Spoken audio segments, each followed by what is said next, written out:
The email came in while I was draining pasta, my wrist damp from steam and dishwater. I didn't even look at the sender at first, just a little preview line that floated up on my phone like a thought I hadn't agreed to have.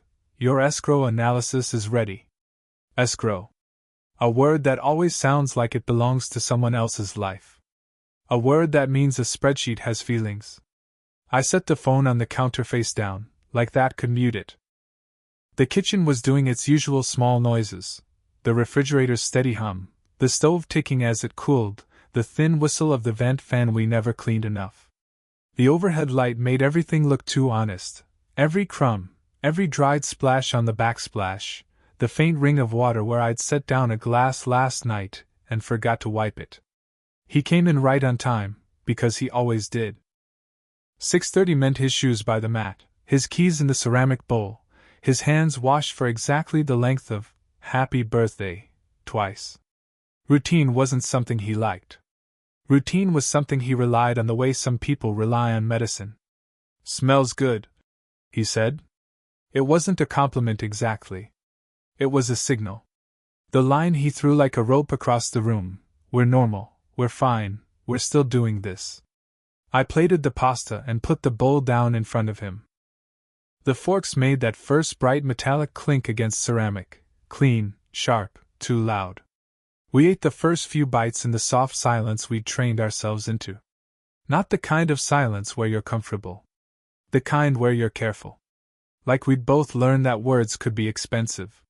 He twirled noodles with slow precision, eyes down. His hair had started thinning at the crown, a small betrayal that he pretended not to notice. His wedding ring had a shallow scratch that caught the light when he lifted his glass. He'd gotten that scratch during the kitchen remodel 2 years ago, when he insisted on doing the cabinet pulls himself because hiring someone felt like admitting something. I never asked what. "Got an email from the bank," I said, like I was mentioning the weather. His fork paused.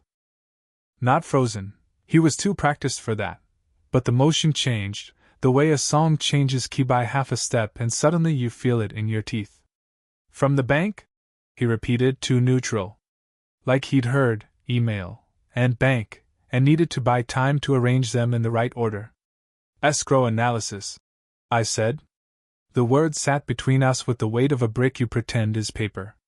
He chewed, swallowed. "Okay. That was it. Okay. Not, what did it say? Not, are we? Not even, forward it to me." He looked past me toward the hallway, as if the house could answer in his place. I heard the clock in the living room tick, an old, stubborn thing that belonged to the previous owners. He'd refused to replace it. "It adds character," he'd said. Now it was just a metronome for our evenings, measuring the space between question and answer.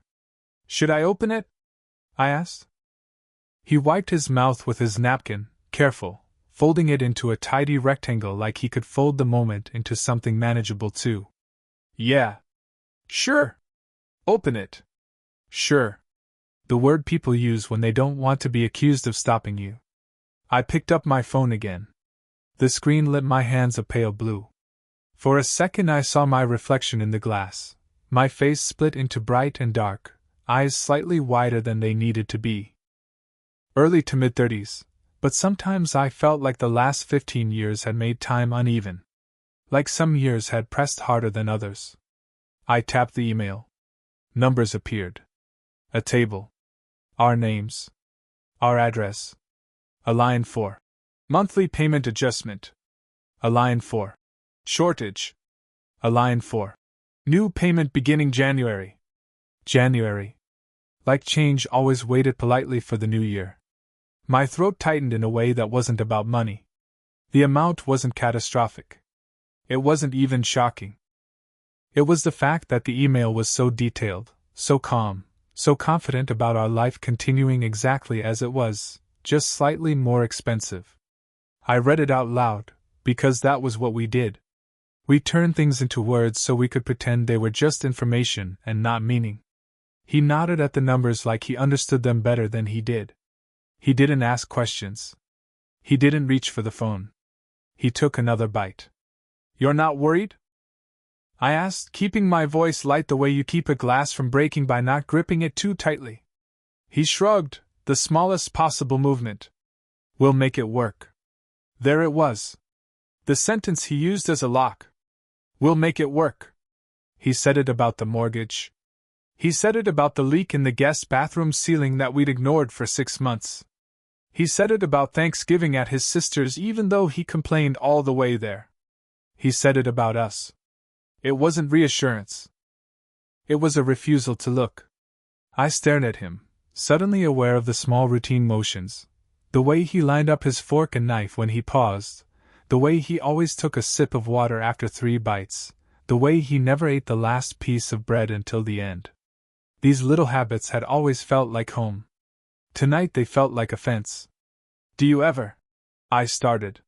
He looked up, eyes alert now. Do I ever what? I felt myself edit mid-sentence. Felt the practiced hand inside me reach up and smooth the conversation like a bedspread.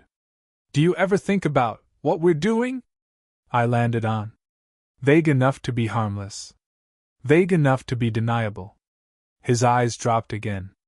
We're having dinner, he said, with a thin smile that didn't match his face. I laughed once, because that's what you do when someone gives you a joke-shaped answer. But my laugh sounded wrong, like a spoon falling into an empty sink. I mean us, I said. Not just tonight.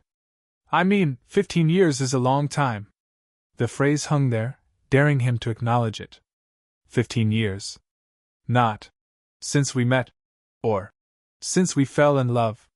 15 years since we signed papers, since we became a unit in other people's systems, taxes, insurance, credit scores. 15 years since we learned to say, we, when we were tired. He turned his glass slowly, condensation slicking his fingers. It's not that long, he said. I blinked. It is, I said quietly. He made a sound, half sigh, half exhale. Why are you doing this right now? Doing this. Like asking was a thing I was doing to him. Like my question was a spill he'd have to clean. I looked down at my bowl. The pasta had cooled. The sauce congealed slightly at the edges. The fork marks looked like tracks. I don't know, I said, and hated myself for it. I did know. I knew exactly. It had been building in me for months, maybe years, like pressure behind a wall. A lot of small moments that never became moments because I smoothed them down and moved on. But the email from the bank had lit something up. Not panic. Recognition. I saw it suddenly, plain as the overhead light. The thing truly holding us together wasn't love, or even habit. It was the house. The mortgage. The long leash of a loan that made every, maybe, feel irresponsible. We had been paying to stay the same. He leaned back in his chair, wood creaking. The chair was from the old set that came with the house. He'd insisted we keep it. Until we find something worth replacing it with. That had been 10 years ago. He didn't like replacing. He liked maintaining. Fixing. Preserving. Like if you kept things from breaking, you didn't have to ask why they were fragile. Look, he said, trying for calm. We're fine. This is just paperwork. Paperwork. He said it the way he said. Spam mail. The way he said. Just a bill. The way he said. Just a phase. About everything that required feeling. I watched him, and something in me went oddly still, like a house settling after someone slams a door. Do you remember when we bought this place? I asked. He paused, suspicious again. Memory was dangerous because it came with comparisons. Of course, he said. Do you remember how excited we were? I pressed. You kept measuring the living room wall because you wanted the couch to be perfect. He smiled faintly, almost genuine. Yeah. And I kept saying the guest room could be an office. I said, and the words tasted strange because the guest room had never become an office. The guest room had become storage, then overflow, then a room we pretended didn't exist unless we had company. Like parts of ourselves. He shrugged. Plans change. Do they? I asked softer. Or do we just stop making them? His eyes flickered quick, like a small animal hearing something outside. What is this about? I could feel my pulse in my throat. I could also feel the house around us, the familiar smell of detergent from the laundry room, the faint draft under the back door, the porch light outside casting a rectangle onto the kitchen floor. The house listening. I think, I said carefully, that sometimes the only thing we have in common is this place. The payment. The schedule. The fact that leaving would be complicated. The word complicated was doing a lot of work. It was holding back a whole ocean of other words, terrifying, expensive, lonely, humiliating, freeing. He stared at me as if I'd said something forbidden at the dinner table, like bringing up death or politics. His jaw tightened once, then released. Don't say that, he said quietly. Why? My voice was steady. I didn't recognize it. Because it isn't true? Or because you don't want it to be true? He blinked slower now. His face didn't harden into anger. It shifted into something more familiar, avoidance, the calm mask that meant he was about to put the conversation back in the box and slide it onto the shelf. I work hard, he said. We both do. We have a good life. Always we when he wanted safety. I didn't say we don't, I replied. I'm saying, sometimes it feels like we're roommates who share a mortgage. The room went so quiet I could hear the refrigerator click again, the soft pulse of it deciding to work harder. Somewhere upstairs, a pipe made a faint, settling ping. The house making its own commentary. He set his fork down. Not gently. Not hard. Just final. What do you want me to say? He asked. I stared at his hands. His nails were short, clean. There was a tiny cut on his knuckle from yesterday. He'd been adjusting the latch on the back gate again, because it wasn't closing right. Always fixing boundaries. Always making sure things latched. I want you to be honest, I said. He let out a breath through his nose, almost a laugh, but not amused. I am honest. No, I said. You're careful. His eyes sharpened. So are you. That hit harder than it should have, because it was true. I had been careful. I had been careful with my tone, with my needs, with my hopes. I had been careful not to want too much, because wanting too much felt like rocking a boat that was already overloaded. I swallowed. Do you think, I said, and my voice dipped as if the question itself had weight, that you're staying because you want to be with me, or because you can't imagine starting over? His gaze went past me again, toward the hallway. Toward the stairs. Toward the house. He opened his mouth, closed it. The silence that followed wasn't empty. It was full, packed tight with all the things we didn't say. The fork clinked softly as his hand shifted. The porch light buzzed faintly. Outside, a car passed, headlights sliding across the window blinds like a slow scanning eye. Then he stood up, chair scraping the floor in a long, unpleasant sound. He picked up his plate without looking at me. I'm not doing this, he said. The words were calm, but his hands weren't. He gripped the plate too hard, thumb pressing into the edge. I stayed seated, because if I stood, I didn't know what would come out of me. He took 2 steps toward the sink, then stopped. His shoulders rose and fell once. Like he was holding something inside that didn't fit. Without turning, he said, There's something you don't know. My heart made a small, sharp movement, like it had been poked. I stared at his back, at the familiar line of his shoulders under his worn t-shirt, at the way the kitchen light caught the back of his neck. The house seemed to lean in. What? I whispered. He didn't answer right away. He stood there, plate in his hands, as if the weight of dinner suddenly mattered.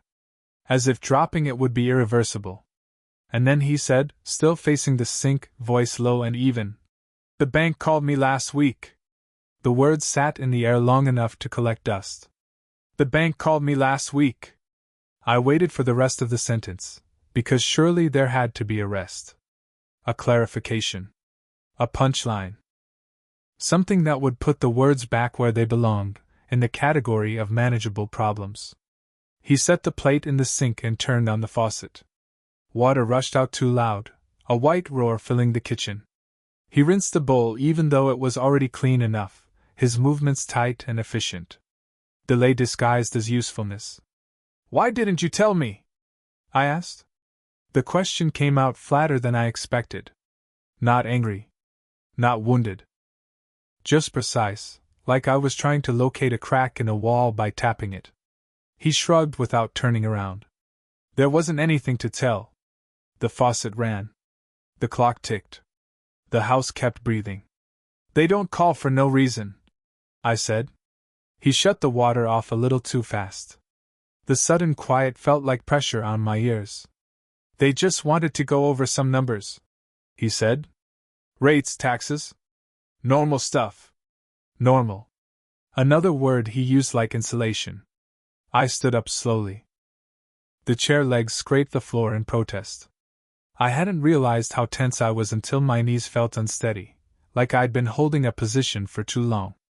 "You had a whole conversation with them," I said. "About our house. Our loan.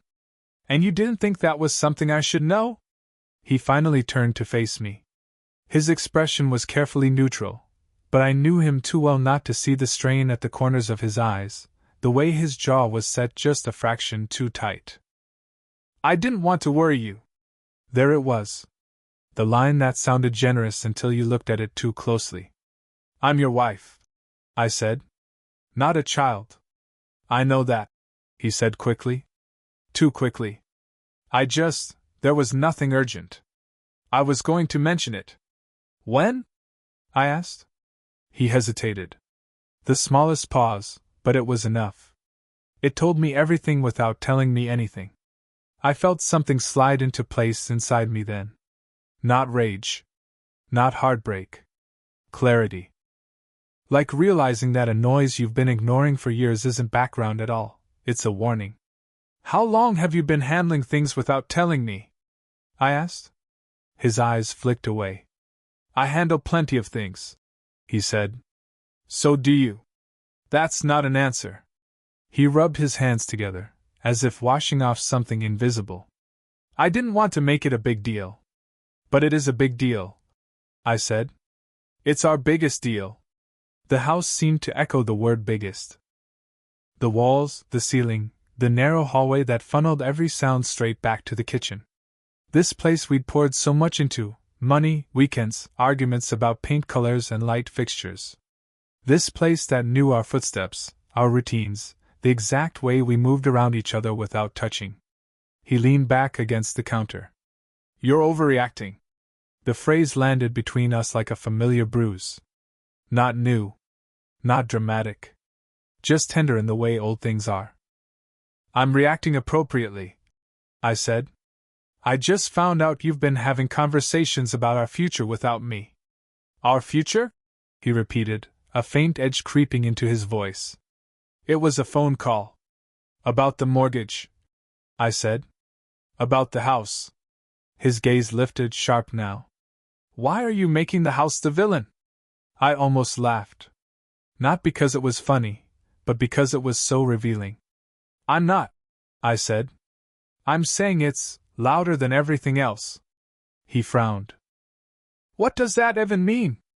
"It means," I said carefully, "that every decision we make seems to orbit around this place. Every conversation about change stops right at the front door." He pushed off the counter. "Because it's real," he said. "Because it's responsible. We can't just blow things up because you're having some kind of existential moment." I felt my chest tighten at the word moment.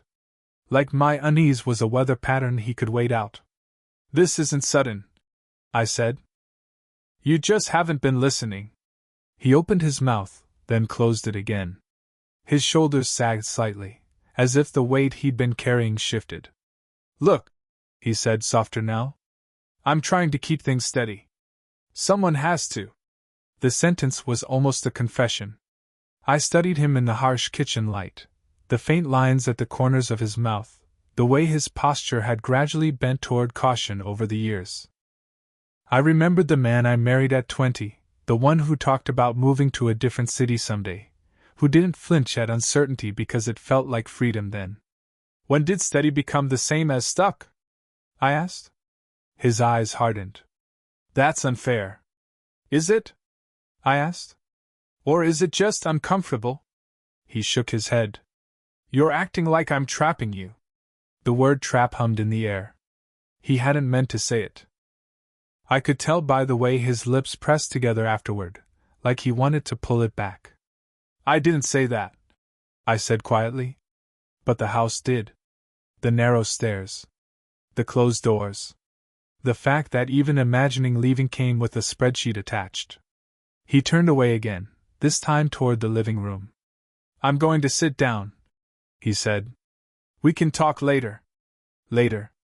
Another familiar promise that never had a date attached. I followed him into the living room, stopping near the doorway. The old couch sagged slightly in the middle, molded to our bodies over years of evenings spent not quite together. The lamp cast a warm circle of light that didn't reach the corners. Dust motes drifted lazily, visible only when you bothered to look. He sat, elbows on his knees, staring at the blank television screen like it might offer instructions. You said the bank called? I said. What did they say? He didn't answer right away. His fingers tapped together once, twice, then stilled. They asked about income, he said. About adjustments. About making sure we stay current if anything changes. If anything changes, I repeated. They're just doing their job. And are you?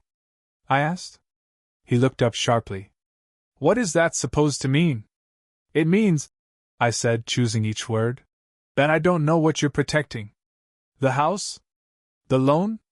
Or the version of us that doesn't require asking hard questions? His mouth tightened. Why are you doing this tonight? Because the email came. Because the lie of omission cracked open. Because I finally heard the leash. Because I can't unsee it now. I said. Everything we avoid comes back to this place. That's not true, he said, but his voice lacked conviction. I glanced around the room. The framed photos, vacations we took years ago, smiling in places that felt far away now. The bookshelf filled with manuals and binders labeled in his neat handwriting, insurance, taxes, home. Our life reduced to categories. When was the last time we talked about anything that didn't involve maintenance? I asked. Repairs. Bills. Schedules. He frowned, searching his memory. We talk. About what? Silence. The clock ticked. The house counted. I don't want to start over, he said suddenly. The words slipped out before he could smooth them. I don't want to lose this. This? I echoed. The couch. The walls. The predictable safety of a payment plan. What about me? I asked. He looked at me then, really looked. And for a moment I saw fear there, not of me, but of the unknown. Of anything that couldn't be fixed with a tool or explained by a statement. I thought you wanted this too, he said. I opened my mouth to answer, then stopped. Because the truth was more complicated than either of us wanted. I had wanted stability. I had wanted safety. I had wanted to stop feeling like my life could tip over at any moment. But somewhere along the way, stability had turned into shrink wrap. I wanted a life, I said slowly.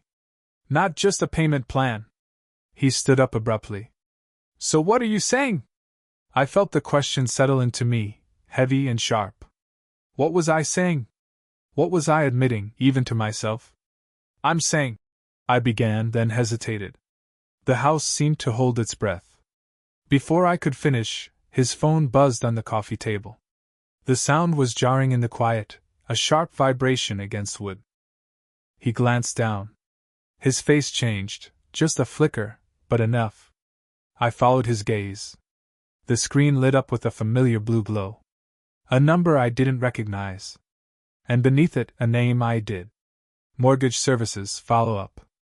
My stomach dropped. He looked from the phone to me, caught between options. Answer. Ignore. Lie. He reached for it. He didn't pick up the phone.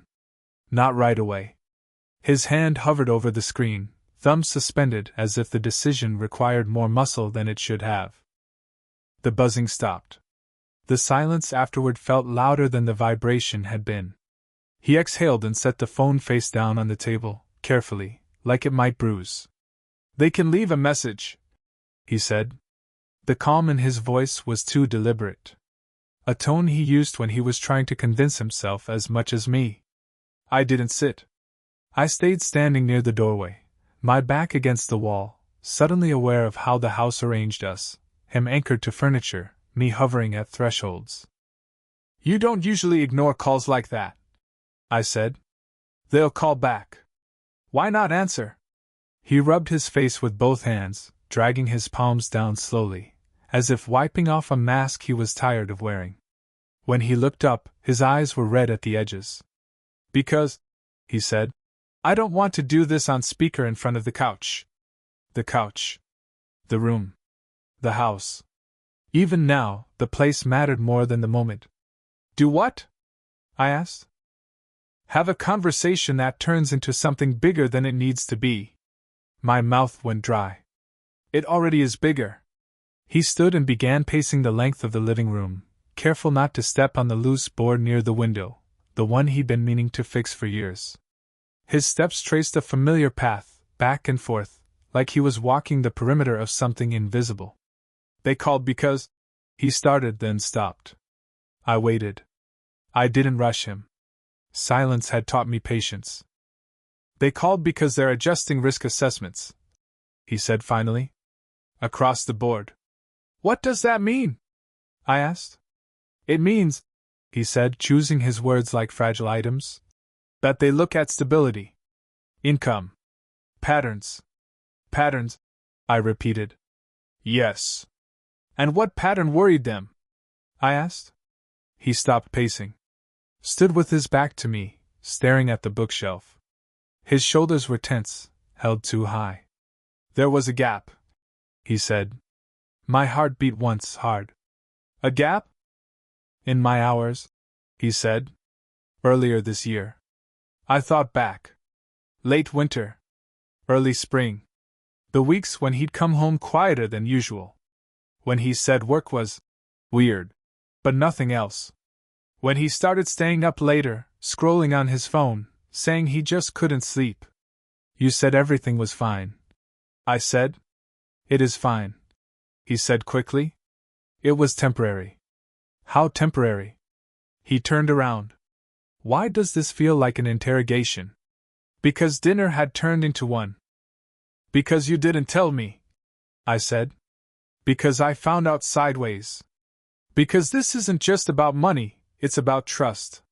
He flinched slightly at the word trust, as if it had weight. "I didn't lose my job," he said. "Before you ask?" "I wasn't going to," I said, though I had been. "They cut some hours," he continued. "Restructuring. I picked up extra work later. It balanced out." "But the bank noticed," I said. "Yes. And instead of talking to me," I said, "you talked to them." "I was trying to protect us," he snapped. The edge in his voice surprised both of us. He straightened, immediately defensive. "I didn't want you worrying." "Do you hear yourself?" I asked. "You decided what I could handle." "I decided to handle it," he said. "Like I always do." The words landed with a dull thud.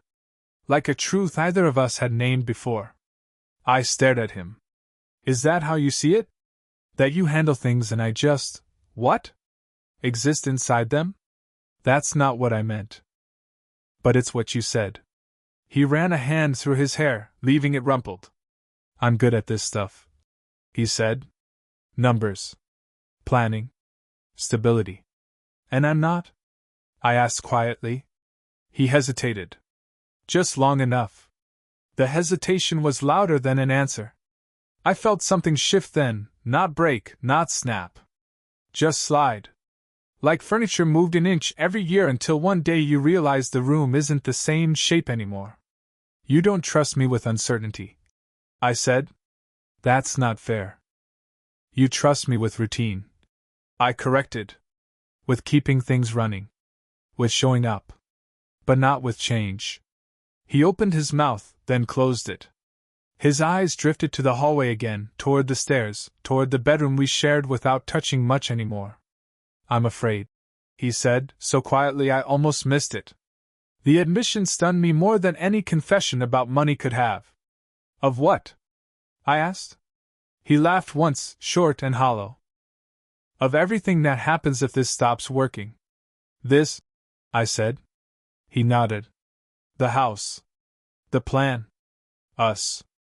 I crossed the room slowly and sat on the edge of the armchair, my legs suddenly weak.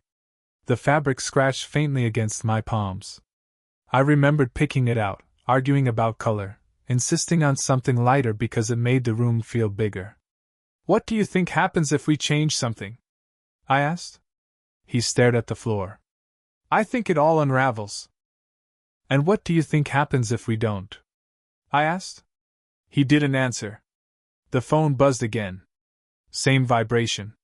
Same number. This time, he didn't reach for it. I did.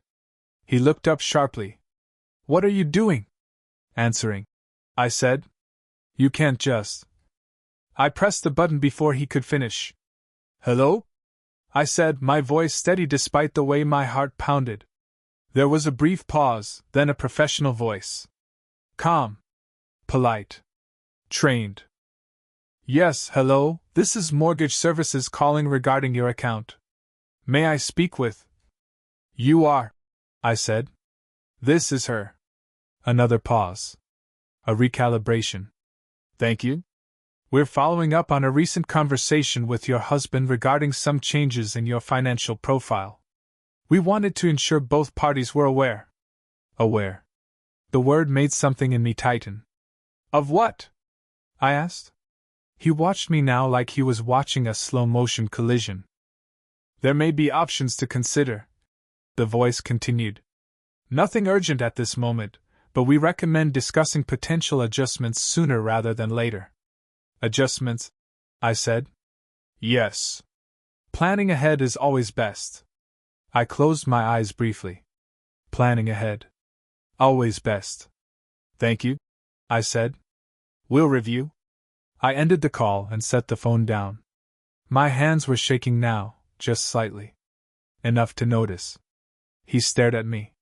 "You didn't have to do that." "Yes," I said. "I did." We looked at each other across the living room, the space between us suddenly full of everything we'd been avoiding. "So now what?" he asked. The question wasn't challenging. It was scared. I swallowed. "Now we stop pretending the house is the only thing holding us together," I said. "And we figure out whether there's anything else." His face drained of color. "And if there isn't?" The house creaked softly, settling into the night. The clock ticked. Outside, the porch light flickered once. I took a breath. "Then we have to decide," I said, "whether staying is costing us more than leaving would." He looked like he wanted to argue. To negotiate. To postpone. Instead, he sank back onto the couch, elbows on knees, head in his hands. "I don't know how to do this," he said. I watched him there, small in the familiar space, and felt the weight of 15 years press against my ribs. "Neither do I," I said. "But I know we can't keep not doing it." He lifted his head. Our eyes met. And for the first time that night, neither of us looked away. That night didn't end with a fight or a breakthrough. It ended the way so many of our nights did, quietly, unfinished, each of us retreating to opposite sides of the house like tenants respecting invisible lines. I lay awake listening to the ceiling fan click softly as it turned. He'd fallen asleep faster than I had, his breathing settling into a familiar rhythm that used to comfort me. Now it felt like background noise in a place I was no longer sure I belonged. The house sounded different at night. Louder. Pipes knocking faintly. The refrigerator cycling on and off like a restless animal. Somewhere outside, a porch light buzzed, its glow slipping through the blinds and cutting the bedroom into pale stripes. I stared at the ceiling and thought about the word adjustments. The way the loan officer had said it, smooth and practiced. As if lives were things you could tweak without consequence. By morning, the decision had already been made. Not out loud. Not formally. But something in me had shifted from waiting to watching. At breakfast, he moved around me carefully, like I was something fragile he didn't want to break. He poured coffee, wiped the counter twice in the same spot, checked his phone without really reading it. "I'll call them later," he said, not looking at me. "Okay," I replied. The word felt strange in my mouth. Lighter than usual. At work, I couldn't concentrate. Numbers on my screen blurred into shapes. My coworker asked if I wanted to join her for lunch, and I almost said no out of habit, then stopped myself. "Sure," I said. We ate outside, sitting on a concrete bench that radiated leftover heat. She talked about a project deadline, about her sister moving out of state. I nodded, listened, laughed in the right places. All the while, a quiet inventory was happening in my head. What was mine? Not ours. Not his. Not the bank's. Mine. That evening, I went for a walk alone. I told him I needed air. He nodded, relieved by the simplicity of the request. The neighborhood looked the same as it always did: trim lawns, familiar porches, cars parked in driveways like punctuation marks. I walked farther than usual, past the houses that mirrored ours too closely. I noticed things I'd stopped seeing: a for sale sign leaning slightly to the left, curtains drawn in the middle of the day, a light on in an empty-looking living room. I realized how rarely I left the house without an errand attached. When I got back, he was in the living room with papers spread across the coffee table. Statements. Printouts. Highlighters lined up with meticulous care. "I thought we could go over this together," he said. Together. The word felt different now. Not comforting. Conditional. "Not tonight," I said gently. "I'm tired." He looked surprised, then nodded. "Okay. Tomorrow." Tomorrow had always been our favorite hiding place. In the days that followed, I started doing small, almost invisible things. I opened a separate checking account in my name only. Nothing dramatic, just a place where my paycheck could land without immediately dissolving into shared obligations. I updated my resume, not because I planned to leave my job, but because I realized I hadn't looked at it in years. I'd let myself blur into the role I already occupied. At night, I wrote lists on my phone and deleted them before morning. Things I missed. Things I wanted. Questions I was afraid to ask. He noticed the changes but didn't name them. He started asking what time I'd be home. He lingered in doorways. He suggested small fixes around the house: a new shelf, repainting the hallway, finally replacing the clock. I said no more often. The house didn't like that. I could feel it in the way the silence thickened, in the way he watched me as if I might slip through a crack he hadn't sealed yet. One evening, a neighbor stopped me while I was taking out the trash. She'd lived on the street longer than we had, a fixture like the old oak tree near the corner. "Thinking of changing things up?" she asked, nodding toward our house. "Why do you ask?" I said. She smiled, not unkindly. "You have that look." "What look?" "The one people get before they decide," she said, then waved and went back inside. That night, I told him I'd scheduled an appointment with a financial advisor. Not the bank. Someone neutral. His reaction was immediate. "Why would you do that without me?" "I didn't," I said. "I asked you last week." "You said later." He opened his mouth, then closed it. Later had finally arrived without him. "This feels like you're planning something," he said. "I am," I replied. "I'm planning to understand my options." "And if your options don't include this?" He gestured around the room. "Then I need to know that too," I said. The fear in his eyes was sharp now, exposed. Not anger. Loss. "You're pulling away," he said. "I'm standing up," I said. "There's a difference." He shook his head slowly. "I don't recognize you." I almost smiled. "I don't think you ever really did." The words landed harder than I intended. He flinched, and for a moment I almost took them back. Almost. Instead, I went upstairs and closed the bedroom door behind me. Not slammed. Just closed. I sat on the edge of the bed and looked around the room. The matching nightstands, the neutral walls chosen because they offended neither of us, the closet divided evenly down the middle like a treaty. I wasn't leaving yet. I knew that. But I was no longer staying by default. Downstairs, I heard drawers opening, papers shuffling, the house responding to disturbance. My phone buzzed on the nightstand. An email notification. From the advisor's office. Subject line, next steps and preparation. I stared at it, my pulse steady, my breath slow. For the first time in years, the future didn't feel like something already decided. I opened the email. The email was polite in the way professionals are polite when they're dealing with lives. A checklist. Recent pay stubs. Tax returns. Mortgage statement. Home insurance. A line that made my throat tighten. If applicable, bring any correspondence from your lender. Correspondence. As if letters couldn't bruise. I didn't tell him I was printing it.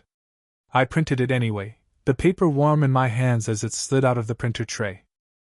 The sound of it, soft, mechanical, felt like a secret being manufactured. The next morning, the house looked almost eager in the daylight. Sun spilled through the kitchen window and made the countertops glow. The familiar scuffs on the floorboards seemed less like wear and more like evidence. This is where you stood. This is where you turned back. He watched me pack a folder into my tote bag like it was a weapon. You're really going? He said. Yes, I said, tying my shoes. The laces squeaked softly through the eyelets. Small sounds had become loud lately, like the house was amplifying everything we tried to minimize. He lingered by the doorway to the garage. His face had that cautious set it got when he was bracing for weather. I could come. You can't, I said. If you want to. He stared at the floor, like the right answer might be written in the grain of the wood. I don't want to be ganged up on. The phrasing was telling. Not, I don't want to be wrong. Not, I don't want to hear something hard. Ganged up on, as if facts were a crowd. It's not court, I said. It's information. He flinched faintly, the same way he did when I used the word truth. I'll be back after, I added, because I could see his fear searching for a foothold. We can talk. We should talk. He nodded. The nod was small, controlled. Permission granted to reality. The advisor's office smelled like lemon cleaner and new carpet. Too bright. Too neutral. Nothing in the waiting room had a story. The chairs were firm and unwelcoming in a way that suggested nobody was meant to stay longer than necessary. When the advisor called my name, she said it like she'd said it 1,000 times for 1,000 people. Her smile was professional, kind enough not to feel fake. We sat at a desk that faced a window. Outside, the parking lot shimmered. Cars came and went with purpose. People carried coffees and groceries and didn't look like their lives were being weighed by an amortization schedule. She went through the documents with calm precision. Questions that would have once felt intrusive now felt like someone finally turning the lights on in a room I'd been stumbling through. What are your goals? She asked. Goals. The word startled me. I hadn't thought in goals for a long time. I'd thought in chores, in payments, in schedules. I began, then stopped. I felt my own reflex to edit, to soften, to make myself easier to accommodate. She waited without filling the silence. That alone felt like a gift. I want options, I said. I want to understand what staying means. And what leaving means. She nodded, as if that was the most ordinary sentence in the world. Okay. We can map out scenarios.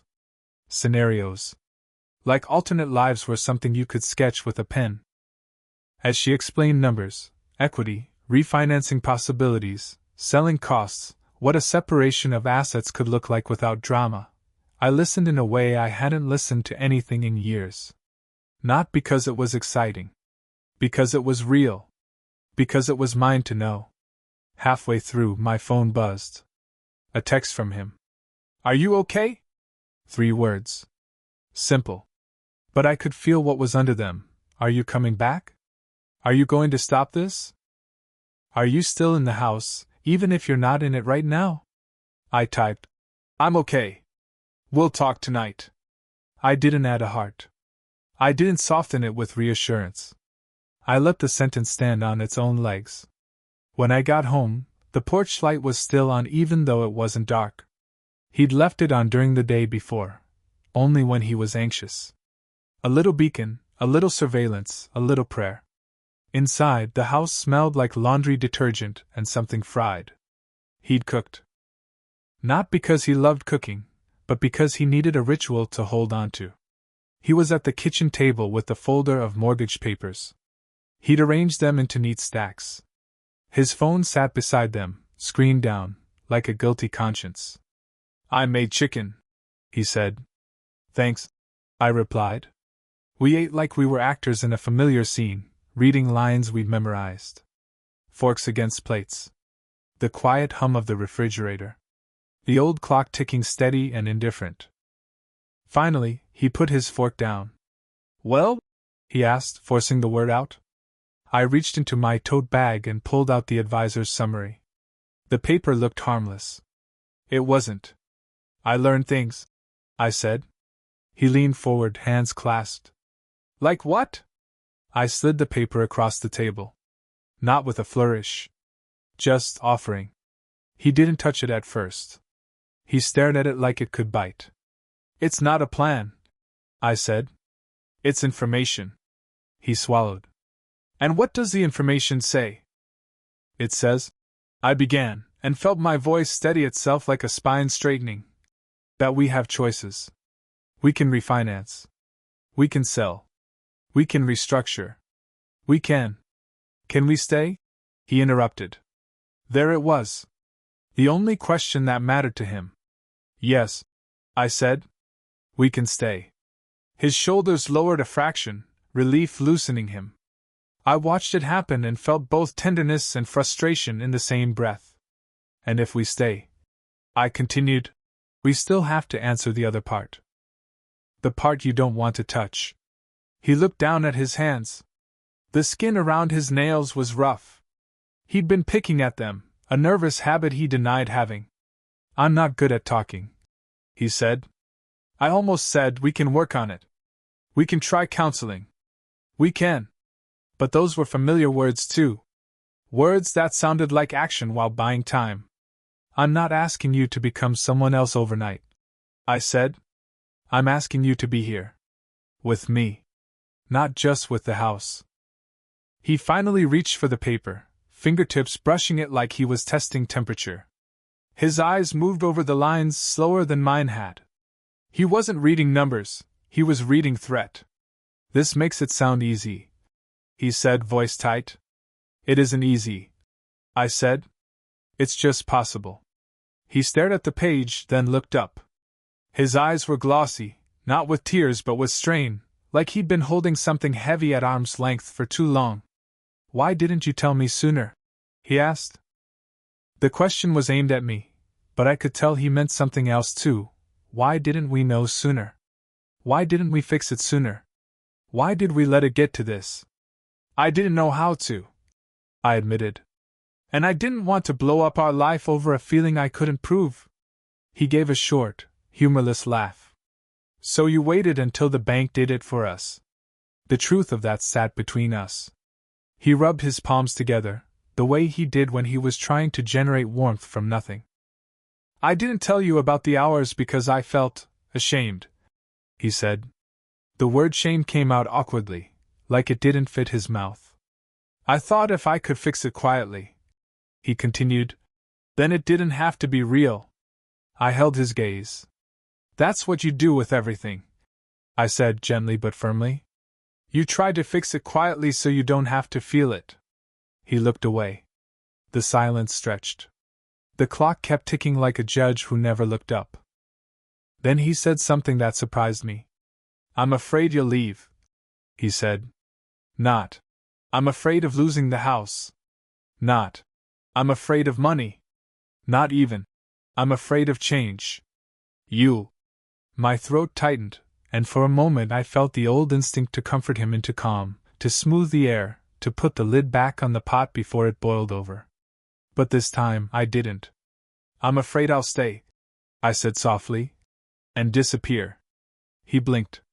The words hit him like cold water. I don't want you to disappear, he whispered. Then you can't keep trying to live like nothing is happening, I said. Not to us. Not to you. He stared at me for a long moment, as if he was seeing me without the house around me for the first time. As if I wasn't just a person who kept the routines going and laughed at the right places and carried the grocery lists in her head. What do you want? He asked. The question was quiet. Real. I took a breath. I let myself answer without shrinking it. I want space, I said. I want my own life inside this life. I want us to stop making the house the reason we don't change. He nodded slowly, like he was learning a new language. Okay, he said, but this time it didn't sound like a wall.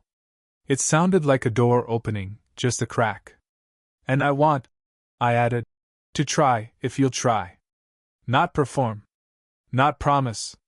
Try. He swallowed. What does trying look like? Concrete, I said. Not later. He looked down at the mortgage papers, then back at me. Like what? Like setting a time this week to go through finances together, I said.